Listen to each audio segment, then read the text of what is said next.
Hi, I'm Stephanie Boye, and I'm so excited. Today, I am interviewing Eric Weber from Caron Treatment Centers in Pennsylvania. We are going to be talking today about the nature of addiction for parents who are concerned that their child might have a porn habit or might be struggling with porn addiction. Eric is able to give us some insight on just how porn impacts a developing brain and how you might be able to talk to your child or look for signs or help them to see signs if their porn habit has become an addiction. I am thrilled to be able to talk to Eric Weber today. Eric is the clinical director of the men's relapse program at Caron. He is a certified drug and alcohol counselor and a certified sex addiction therapist. So welcome, Eric. Thank you. It's a pleasure to be here. Thanks for inviting me. If you could maybe just tell us a little bit about what you do for Caron, that would be amazing. Yeah. So I am the clinical director for the men's relapse unit. I'm also part of the AID treatment program here. AID is addiction interaction disorder. Basically, that's any co-occurring behavior that would contribute to a relapse process, including sex addiction, relationship addiction, gambling, workaholism, shopping.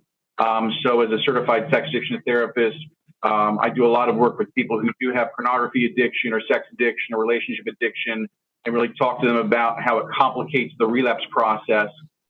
So Caron does specialize or has historically been known for just chemical and substance abuse, correct?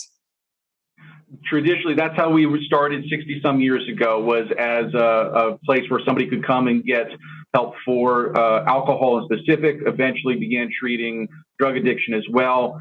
In the past, I'd say 10 years, our scope has widened to be able to address co-occurring issues, including sex addiction, relationship addiction, work addiction, trauma-related issues, mental health issues that might be co-occurring, depression, anxiety. So, we have behavioral health specialists, right, folks who can cover a wide variety of issues, not just the narrow drug and alcohol issues.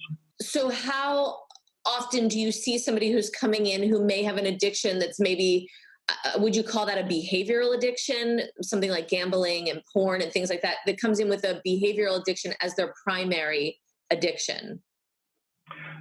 Interesting, more and more frequently. And the question comes up, well, is it more prevalent in society, or are we just noticing it more now because we know what we're looking for? Right. And I like to say yes. I think because of the way society is developing, particularly let's talk about pornography addiction, because of the infiltration of technology into our society. Everybody's got a smartphone. Everybody's got a tablet. Everybody's got a computer. Everybody's got a smart TV. Yeah. The presence of it, is it increasing? Yes. Part of that is because technology has made it increasingly more easy to engage in those behaviors. And part of it is we might have not been looking at it as closely before. We're looking at it much more closely and saying, yeah, okay, we can spot it much more readily. Is it because that with substance abuse, you actually can see substance abuse? Like there are like physical ramifications that most people can see. You OD, you black out drunk, all of these things can happen. With some addictions like gambling and pornography, you can actually do it in your room. Like you could gamble on your computer. You can watch porn on your computer. So it may not show or present as a problem until much later on. If you don't know what you're looking for, it may be more difficult to see. I would say, we might have the same issue with somebody who's addicted to certain medications. They may just be functioning on those medications. Is there addiction? Family may not see it for a long time. Friends may not see it for a long time. With something like pornography addiction, you are going to see some things, separation from family and friends. It's going to take more and more time to do it. And it's not like you do it at the dinner table, or if you do, you really need to be sneaky about it underneath the table or whatever. You're going to have perhaps some sexual dysfunction. So you might be disengaging with your intimate partner. You might be tempted to go out and say, I'm pushing the envelope and there's progression in the disease. Well, maybe I will go to the strip club now. Maybe I will go find a prostitute or escort now. And so there's progression along the processes. And of course, that's later down the line. But you will start to see some of these behaviors pop up where it's outwardly noticeable. Right. It's outwardly noticeable. Just so you know, I interview kids, and I've done a survey, and a lot of kids feel like, I'm not doing drugs, I'm not drinking alcohol, I'm enjoying myself sexually. How bad can that be? Right. So if somebody just thinks it's a habit, but maybe has like in the back of their head that it's a little bit more than that, what kind of signs would they look for in their own life before it becomes Sure. a big problem? Sure. And let me tell you, we do this in drug and alcohol treatment all the time. Why'd you come? Somebody else thinks I'm drinking too much. Do you? Nah. Look, I still have a job. We call them a high-functioning alcoholic. Yeah. Well, I still have my job. I still have money. I still have this. I don't have that. I don't really see what the problem is. I'm just drinking a bottle of Jack Daniels and blacking out every night. But hey, look, my bills are paid. And I haven't got a DUI. And a real drunk isn't educated and lives under a bridge and blah, blah, blah. So it's actually very similar where somebody says, So the first thing we do is educate on the disease of addiction. What is an addict? What does that look like? From a clinical standpoint, one of the things we can look at is a couple of terms. Is there powerlessness or unmanageability? Right? Are you consumed by it? Is there obsession and compulsion? Am I thinking about it all the time? And when I'm not doing it, am I missing it to the point where I'm distracted? Compulsion. Once I start an act, can I stop? I'm only going to look for 15 minutes. An hour and a half later, I'm still searching around. I go, I got to finish this up, but one more. Yeah. And it doesn't have to be all the time. It can be when you sit down, can you always predict when it's going to end? Can you always predict what's going to happen? Same thing with the binge drinker. Binge drinker says, look, I don't drink every day, so I'm not an alcoholic. But when you do drink, what happens? Yeah. Well, sometimes this and sometimes that. Can you predict it? Yeah. Not so much. Some days I end up sleeping on the neighbor's lawn and I don't know how I got there. That might be an indication of unmanageability that you want to take a look at. Are other people concerned? With other people within reason concerned? And you need to take a look at that. Is it damaging relationship? And so those are some of the things we want to start to look at. Say habit versus problem. That's a really good point. If we educate about what addiction might look like, just like you're saying, it distracts you from your everyday things that you have to do, and it's hard to get away from it, or you have compulsive thoughts about it, then it might be something where that's the first seed that's planted, and then they move to the next step of, okay, how do I get control over this? Right. So what we tend to look at, and this is sort of off the top of my head, I like the terms powerlessness, unmanageability. I like the terms obsession and compulsion because I think somebody can really apply them to a wide variety of behaviors, whether we're talking about pornography, gambling, spending, what have you. I also like to differentiate between normal and healthy. What's normal is not always healthy. Right? Normal is just that's what happens most of the time. And the fact is we don't know a lot of normal sexual behaviors because people don't like to talk about sex honestly. Right. It's known as his Masters and Johnson back, decades and decades ago. People are scared to talk about that. We talk about pornography use. It's interesting. If you look on any major pornography site, they typically have a count of how many people have viewed this particular video. Yeah. And if you look at something like the Kim Kardashian sex video, it's up to 10 gazillion views. Yeah. That's not one or two teenagers in the basement hitting it again and again and again and again. That's a lot of people looking at this. So, okay, is it normal? Well, a lot of people are doing it. The question we have to ask is it healthy? And so we start saying, what is healthy? It's sexual behavior. And part of that is value laden. Part of that has some religious connotations on some people, some social norms and expectations. We have to take that into consideration. Right. Sexual orientation and what's normal or healthy or expected within a particular subgroup. We talk about sexual orientation. So there's a lot of factors in there. Specific with pornography, I would start to look at, are you doing it more often than you want? Are you doing it longer than you want? Are you starting to look at things that have gotten progressively more violent, more fetish, more out of the ordinary, more difficult to talk about, more difficult to be able to admit to or talk to friends or your family about? The progression of, has it gotten really off the quote normal reservation? Right. Issues of consequence. Are there consequences? I've lost a lot of time. I'm not getting my homework done. I'm not engaging with friends. I'm not sexually interested in my sexual partner. If somebody's sexually active, I'm no longer interested in my sexual partner. I can only get aroused based on this particular stimulus. Yes. So it creates a fetish attachment that might not be healthy for one's relationship. Right. So if, it's just to be kind of comical to make a point, if I start watching stuff with unicorns and lawn gnomes in it, that's the only way I can start to get aroused. Now I'm over here in my normal relationship, that doesn't arousing anymore. That's creating a disturbance in the intimacy. You start to take a look at that, like how is this really disturbing my intimacy with my partners? Right. So those are some of the areas somebody might want to start taking a look at to see, is this getting to be problematic? Escalation is pretty normal in porn addiction, is Yeah. that changing of tastes from, what most kids, seeing a boob for a 12-year-old is probably pretty exciting. Well, at least Yep. it used to be. But then you move into things where at first they look at it and they go, oh my God, I would never want to see someone raped. That's horrible. But then before they know it, they can watch rape porn and it doesn't affect them at all. So that would be correct. Right. Or it does affect them in that's the only way they get aroused. That Okay. we've narrowed and skewed the arousal template. Most people are going to be exposed to some sort of sexual act. To your point, when does it start to escalate? I'm watching two people in an intimate act. Now we're going to add a third person.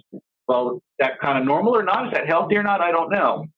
Now we're going to start to add, say, having sex in public, sex on a car, sex in an elevator, sex at work, sex in the doctor's office, any of the various fetishes you might see in pornography. Well, now we're going to add, a panda outfit into it. We're just going to kind of get, off in that tangent or whatever it is. Yeah. And so to your point, there will be progression. It typically is progression because what the arousal template is used to, it goes, meh, okay, but what's new? What's next? I need more.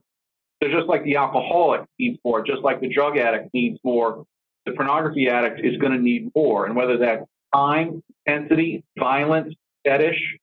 There are a lot of, especially men in their over 40, I would say, who go like, oh, leave us alone with our like porn habit.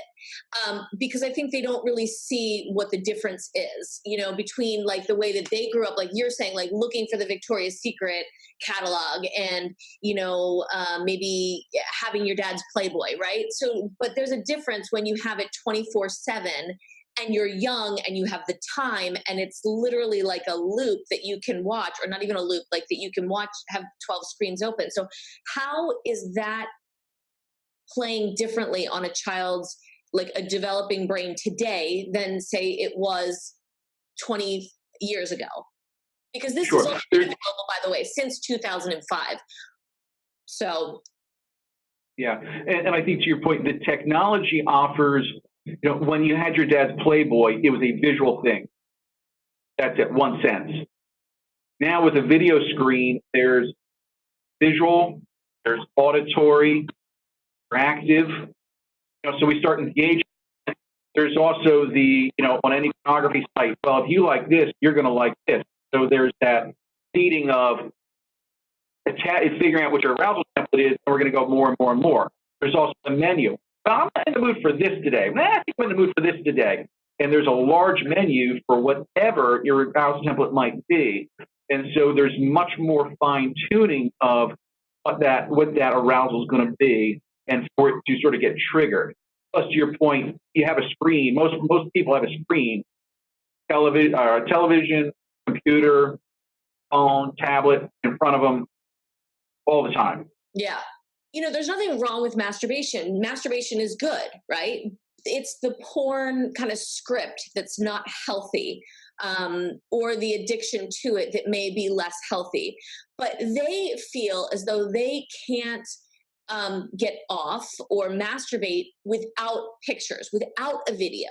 So I even wonder, like, is it even possible because of the way that they've grown up watching visual images, watching movies all the time, which we didn't have. So our imagination was there. We had a very active imagination. Today, kids don't have that active imagination because they just go to their phone when they want to know something. When we used to read a book, we would imagine. Not as much of that is happening today. If you looked at Playboy, you were imagining what that girl would do to you.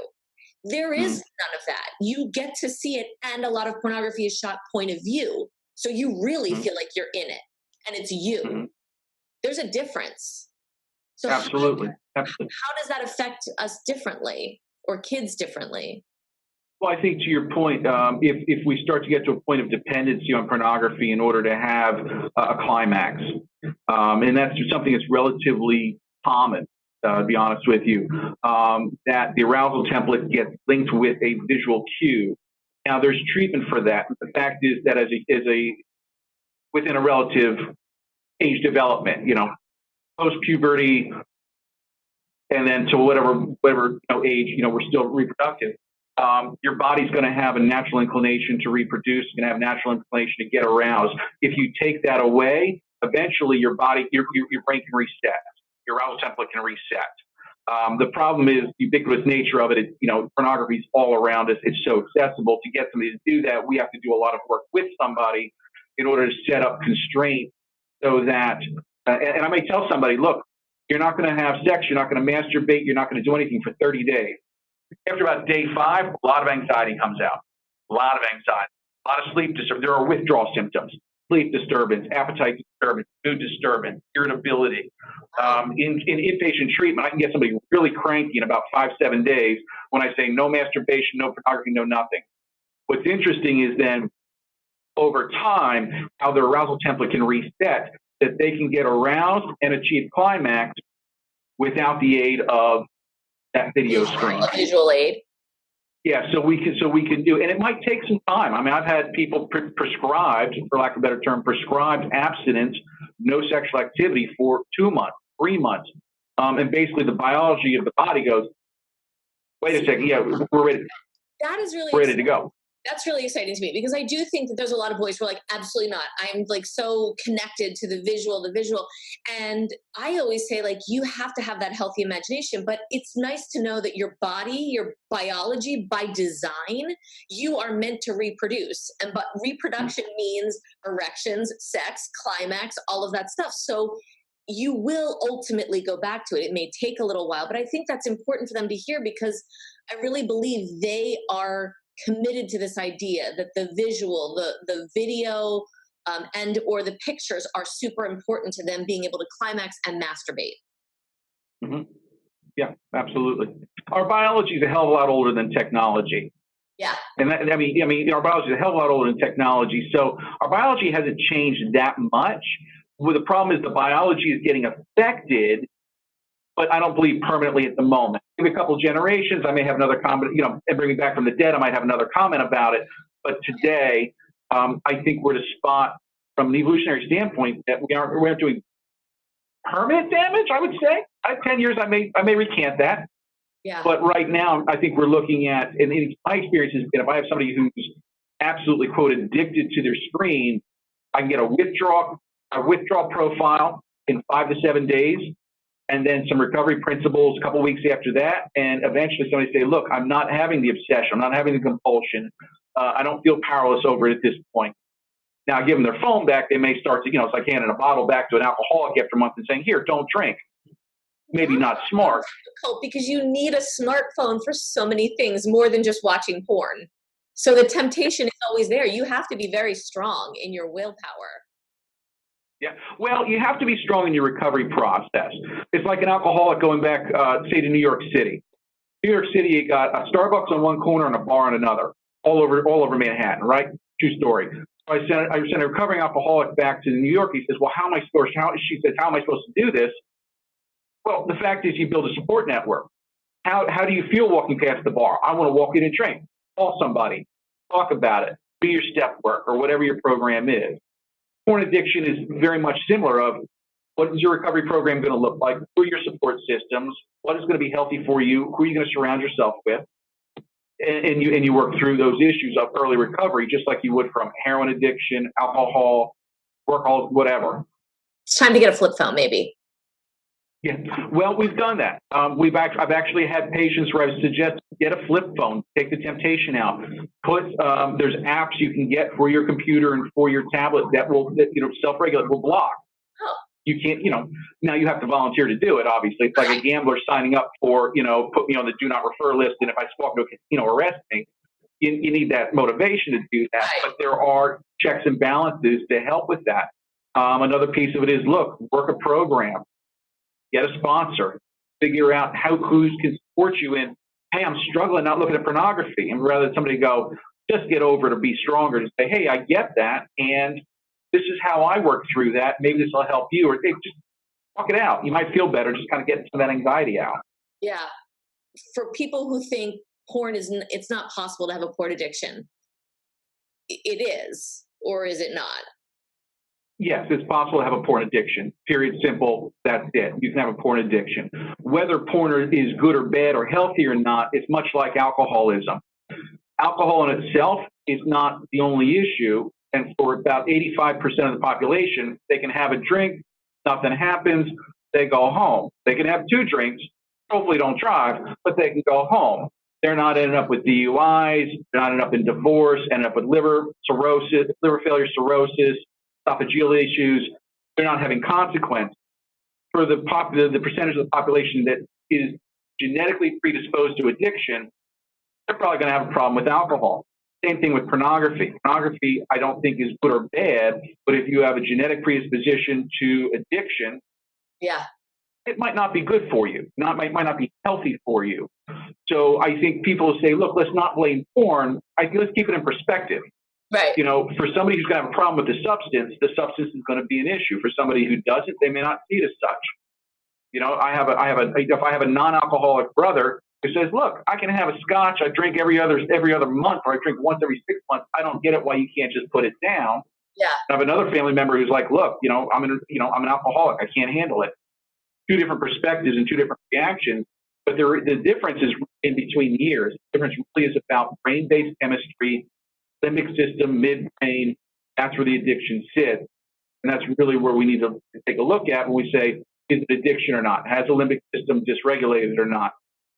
And being able to take a look at that from a very scientific and evidence-based perspective, rather than just, well, my experience is this, so that must be the truth. But different people are going to have different experiences with pornography, alcohol, cocaine, whatever. You said that now Caron has a more robust kind of treatment, different things that they're treating, different addictions that they're treating. Have you seen an increase in people coming in with porn addictions? Yes, yes, we have more people that we are treating for sexual addiction, porn addiction, relationship addiction, that we are looking at in any variety of behavioral addictions. We are seeing more of it, I think, again, because we're looking for it. We are more skilled in assessing for it, and we are better able to treat it. When I first came to Caron, I was drug and alcohol counselor, and I was drug and alcohol counselor for 4 or 5 years, then got trained in sex addiction, and I'm here 12 years.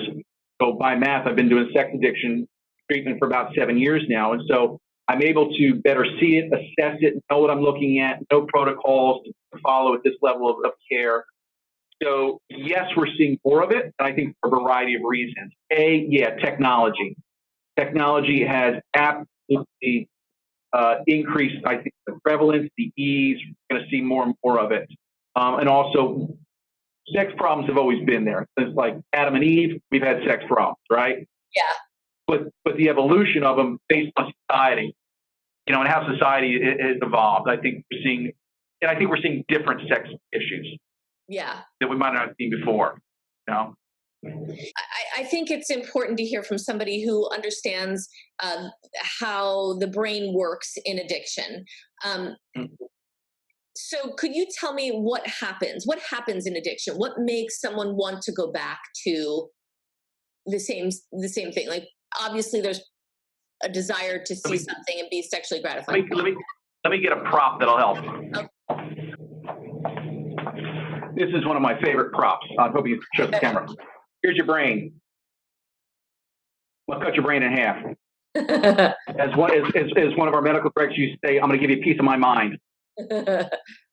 So this is your brain. Here's the right side of your brain. Here's the middle of your brain. Very quick tutorial. Frontal lobe, responsible for cognition, thought. 2 and 2 equals 4. Parietal lobe, this is for major motor function, snapping my fingers, putting one foot in front of the other, talking. Occipital lobe is for visual, all the visual cortex. Temporal lobe on the side is language. It's hearing, but more importantly, it's language. You understand the way it's coming out of my mouth? Yes.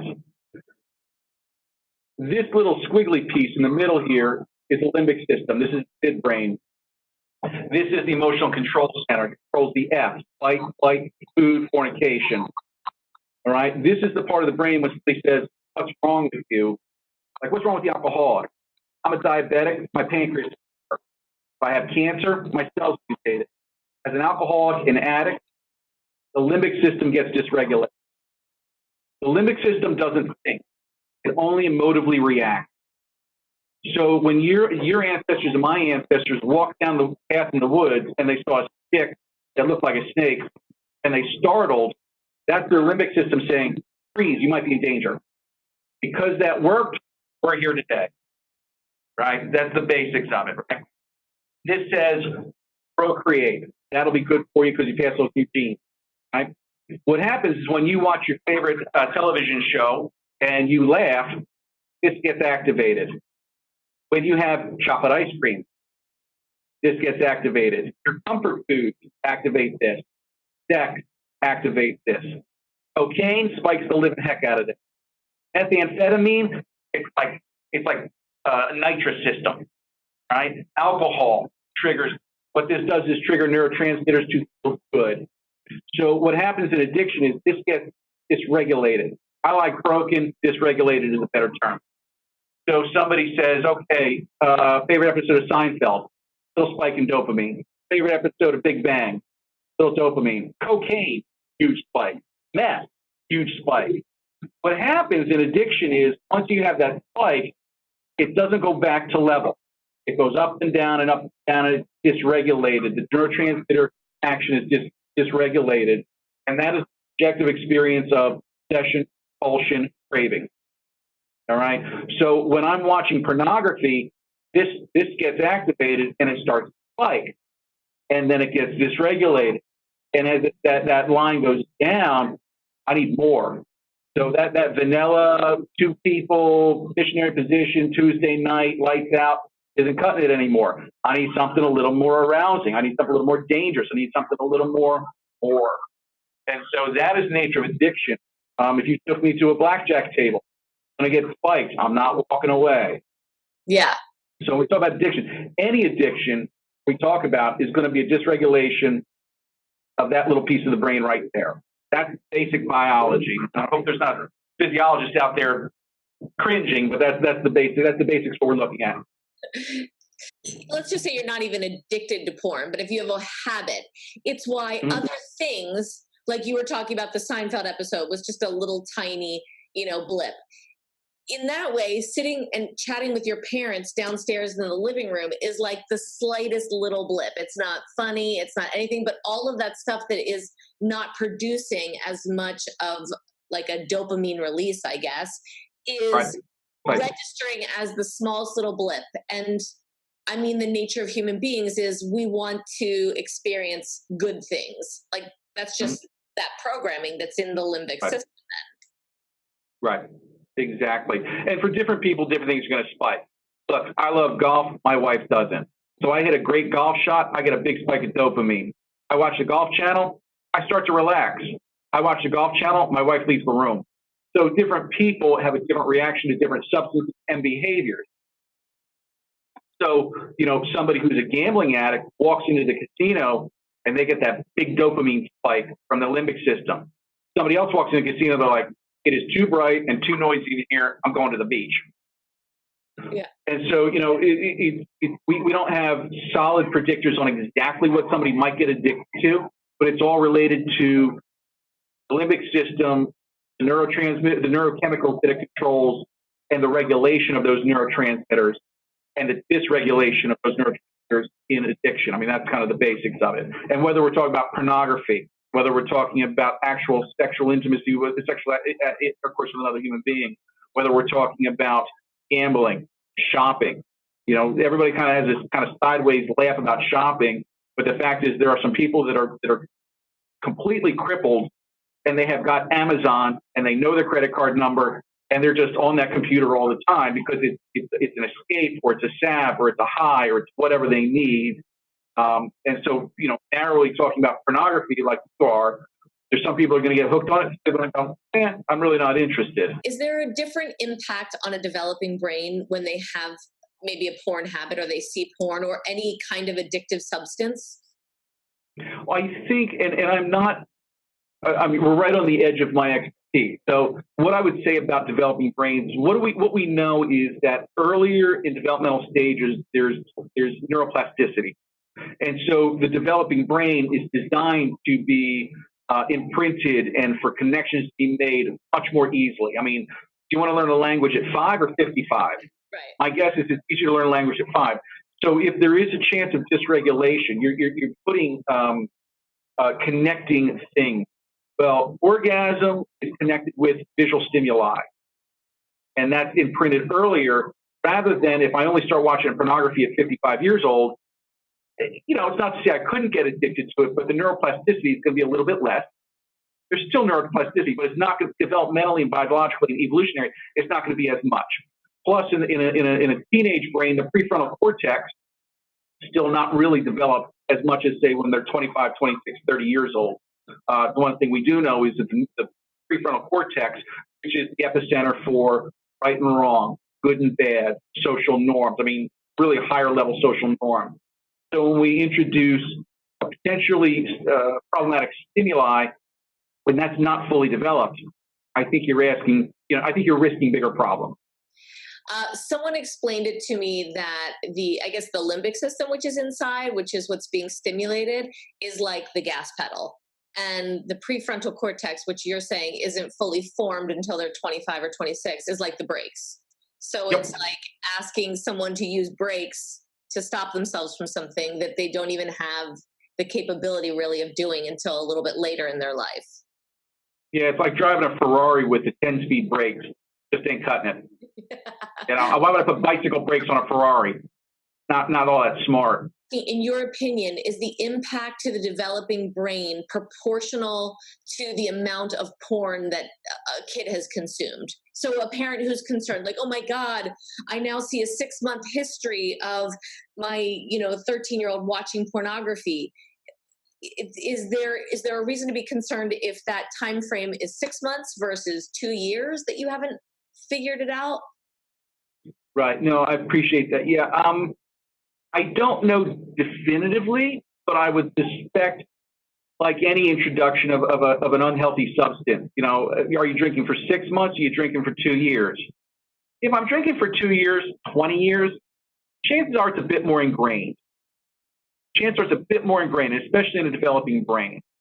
So anecdotally, I would say it might be more problematic. That doesn't necessarily mean that it creates any less of a chance of recovery when caught. I don't want to have doom and gloom and go, oh my God, I should have caught this earlier. A lot of people say, even in chemical dependency. But I do think it is something to be considered when we take a look at length of time, ingrained neural pathways. What will withdrawal look like? Yeah. If I've been drinking for 40 years, withdrawal is going to be worse probably than if I've been drinking for 5 years, but not necessarily. You can get a lot of progression in 5 years versus somebody who had a slower slope of progression over 40. So it's not absolute, but logic says longer exposure is probably not going to be better. I think it's important to point out for parents who might look at this and go, oh my God, does this mean that my kid's going to be this crazed sex addict? They are different, correct? Correct. Any addiction is going to be affected and affect the limbic system. When we talk about pornography versus sex addiction, most pornography addiction is a very solitary activity. Right. Most porn addiction, I lock myself in the room. I'm gonna, and it's me and the computer. Sex addiction, if I'm having sex with another human being or a sexual act towards another human being, that has a different connotation to it. And there's a variety of different sex addictions, different types of behaviors, whether it's more voyeurism or exhibitionism, or whether it's, frauderism, what have you. But that usually involves some sort of connection with another human being in some way. So Right. there's differences. Being a pornography addict doesn't mean I'm a sex addict. I mean, they're all kind of fall under the same umbrella. A lot of shame, a lot of guilt. Nobody wants to talk about it. I'd much rather be a heroin addict than a sex addict because they're lower down on the social acceptance totem pole. But I think it's fine to differentiate between the two, and I typically do. I think it's just for good clarity and accuracy, and for the person suffering, good self-diagnosis. Do I really know what I'm dealing with, and can I hone in on that? I don't know, my doctors say, you got cancer. What kind? I don't know. It's just cancer. We're going to do some sort of chemo. You'll be good. No. What do I have? What am I dealing with? And for the addict, that's very helpful as well.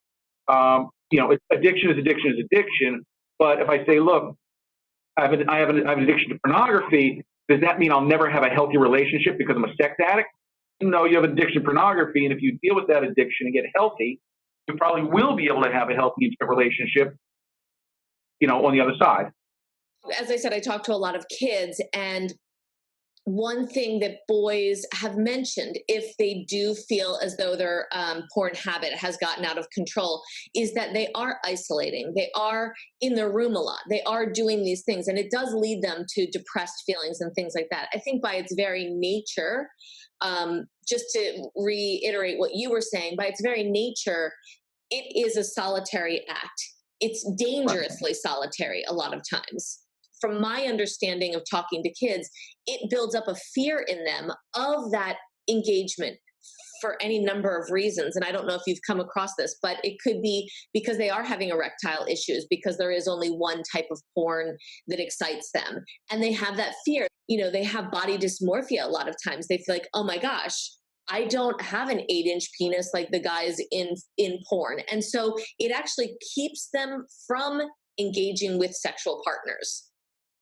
Yeah, I think one of the damaging aspects that pornography has done to society in general is create unrealistic expectations of what healthy sexual behavior should be. I read an article in a magazine quite a number of years ago, written by a woman who was talking about, since the advent of pornography, since the introduction of pornography in the form of the current way we have it, where you see these particular acts, men think this is normal and what women want. When in fact, I really don't want you having a climax on my face on the third date. It's just not appropriate. If we're married, yeah, we're kind of intimate that way, and I'll let you do that. But on our third date, our first sexual experience, that's not really appropriate. And it was sort of a tongue-in-cheek article, really poking fun at it, but it really kind of put it out there. Yeah. And I remember the articles had a big impact insofar as, how else has pornography impacted our expectation about what we should be as sexual men? Because my manhood isn't the size, girth, impressiveness of what I've seen, because I can't last for 35, 40 minutes. Show me some teenager that can. It's an anomaly. And I was a teenage boy at one point. Trust me, I know this, right? So I think there's actually, that all girls are going to enjoy X, Y, and Z when, most girls are going to be, don't touch that. Don't go there. That's wretched, not really appreciated. I don't think it's all bad. On some level, it's okay. Could this be a possibility? Can we explore this? I think in a healthy manner. Again, pornography in itself isn't bad. However, we're looking at what expectations and are they realistic? When we were young, boys may have looked at magazines. They may have gotten dad's Playboy. At the same time, they were also in probably intimate relationships in high school. So they were learning about pheromones and intimacy and all of those kind of things. It was age appropriate at high school. We're talking about now 9-year-old kids that are looking at pornography. It's not age appropriate for them to have relationships at that time. So the neural pathways that are being built with kids are strictly masturbatory and visual, right? Like for your generation, you were experiencing it and seeing it sort of at the same time. So you were creating two pathways in your brain. One was like true intimacy or interpersonal relationship, and the other might have been a masturbatory, side of your sexuality. There's a difference, right? I mean, if you look at state laws on marriage and the age for marriage, I'm not sure where you live. I live in Pennsylvania. And so we have one of the lowest statutory laws for marriage. That's in Hawaii. And it's just a state so old that you used to be able to get married at 15. And we think about today's day and age, like, really? 15? But I'm thinking, when was that law written? Well, it was written at a time when people were getting married off at 14, 16, because life expectancy was 30, 35. You were halfway there. And so we take a look, and people were then having sex at 15, 16, and procreating at 16, 17. I mean, think about the developmental stages of human beings. When do we hit puberty? At puberty, post-pubescent, we're ready to procreate. Right. You know, so there's a difference chronologically versus socially where we're at. And I link all that to your point of, if a 9-year-old is looking at pornography, is a 9-year-old ready to procreate? Biologically, no. Right. They may have the experience of an erection. They may have even experience of maybe a nocturnal emission. But are they really ready to procreate? No, but they are having some sexual thoughts. You know, I don't think it's particularly healthy for a 9-year-old to be looking at pornography. They don't know how to process it. You know, it's very premature. From a biological standpoint, their body's not ready to do what they're seeing. So I think to your point, yeah, there's something that's probably very unhealthy about that.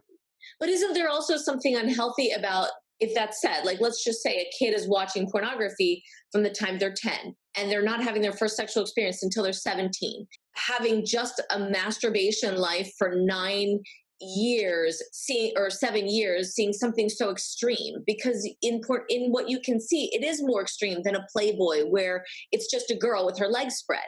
There's a big difference between that and double penetration, and that's mild for what they can see. Well, there's definitely an increased intensity in the visual stimuli. Absolutely. There's definitely increase in that. The impact in the brain, I mean, I'd love to have an MRI over the kid's head as he's sitting there watching porn. It'd be a little strange experiment. But, you know, I think to your point, you know, obviously there's going to be a greater impact on the brain when you have an increased intensity of stimuli. What is happening with the neural pathways? Good, bad, or indifferent, I'm not qualified to say. But I think logic dictates that, yeah, it's going to have a different impact. And whether that's good or bad, we'll probably put our money on that's not going to be good for the child. Right. If there's somebody watching this that thinks that perhaps they have a troubling porn habit, like, what would you suggest to them to do? What I would suggest is seek out professional help that can give a quality assessment. You know, look for somebody who is qualified, not just a generalist, but a specifically qualified person who's been trained in addiction, in sexual addiction, to be able to take a look at and assess. There's several assessments we can do to be able to say, hey, look, you know, yes, there's a problem, and there might be a bit of an issue. No, there's not a problem at all, or, you know, we're not saying that. Why are you here? What can we do for you? To either help educate or help normalize whatever's going on. But I definitely say seek out some professional help. Where they can give a quality assessment and have some conversation past that. You know, going to see somebody for assessment doesn't necessarily mean you're going to get diagnosed and this is going to happen. A lot of times it's just being able to normalize the behavior and say, or at least stigmatize it and say, yeah, okay, you're not the only one. We can talk about this. Let's reduce some of the guilt and shame, and let's see how you want to define healthy for you and what's healthy for you and the people in your life. Is there a specific title that somebody who is certified as a sex addiction therapist, like, what do they look for? Right. Well, there's a number of, and I don't want to advertise for any one particular thing or another, but there's a number of certifications that somebody can look. I'm a certified sex addiction therapist. It says it on my card. And there's other people who are specifically trained in sexuality. What I would do is basically call and ask the question, hey, look, I'm having issues. Do you have training in sex addiction? Do you have training in sexual behaviors? I'm looking for a specialist. So, you know, they want to look for somebody who has specialized training and certification so that somebody can give them a quality assessment.